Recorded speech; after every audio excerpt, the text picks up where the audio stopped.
Est-ce le fils de son père? Le président Laurent Désiré Kabila, assassiné en 2001 par la mafia rwandaise, qui est entrée à Goma, capitale du Nord Kivu, sous contrôle des mêmes Rwandais. Ça, c'est la première question. Faites parvenir ces questions aux journalistes qui sont à Goma. Deuxième question. Est-ce le fils de Musée qui a relancé le dialogue de Sun City en 2002 et qui a ramené les rebelles près de lui en acceptant la formule 1+4? Amenez cette deuxième question à Goma. Troisième question. Est-ce le fils de Laurent Désiré Kabila qui a affronté et vaincu l'insurrection de Gilles Moutebousi et de Laurent Kunda en 2004 à Bukavu? Quatrième question.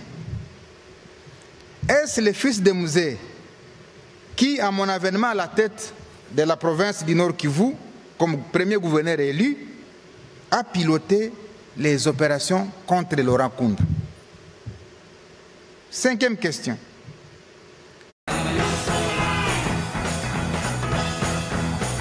Costa, live your wonder.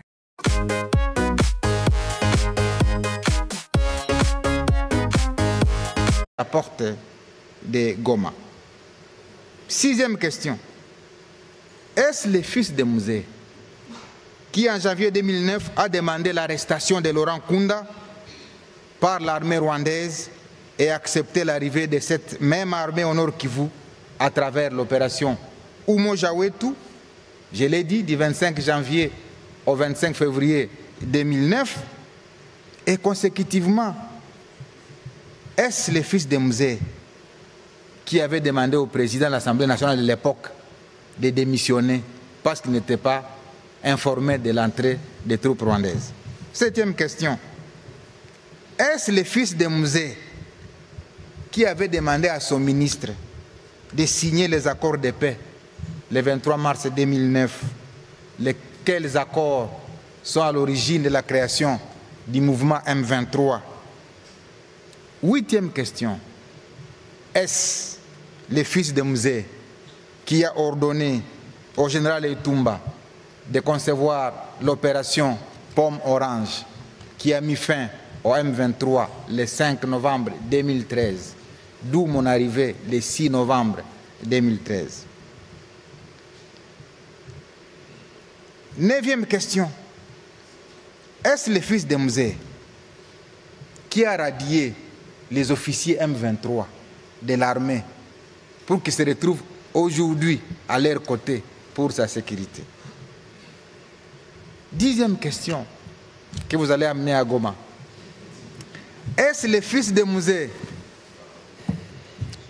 qui, voulant rester au pouvoir, a inventé le terme glissement, mais finalement a accepté de céder le pouvoir en 2019, ouvrant ainsi le pays à ce qu'on a appelé la passation civilisée, la première alternance? Est-ce que vraiment c'est celui-là qui se retrouve à Goma? 11e et avant-dernière, parce que je vais parler en 12 points aussi, 12 questions. Est-ce le président honoraire qui a été salué à travers le monde pour son sens élevé des meilleurs élèves de la démocratie, malgré son jeune âge et son passé militaire, ce qui pouvait nourrir en lui l'ambition de se comporter comme ses voisins qui ont plus de 30 ans au pouvoir? Et 12, enfin, est-ce que c'est cet homme, jadis considéré comme grand esprit, qui se trouve réellement aux côtés de ces bourreaux d'hier, les bourreaux de la population, qu'il a dirigé pendant 18 ans, avec plus de 5 millions de déplacés et de réfugiés victimes de la barbarie du M23? Est-ce encore lui qui a pleuré le colonel Mamadou? Est-ce encore lui qui a pleuré le général Baouma? Non. Est-ce encore lui qui se souvient qu'il y a eu 10 000 morts à Goma, qu'il y a eu 5 000 morts à Bukavu? Est-ce encore lui? Voilà les 12 questions que j'ai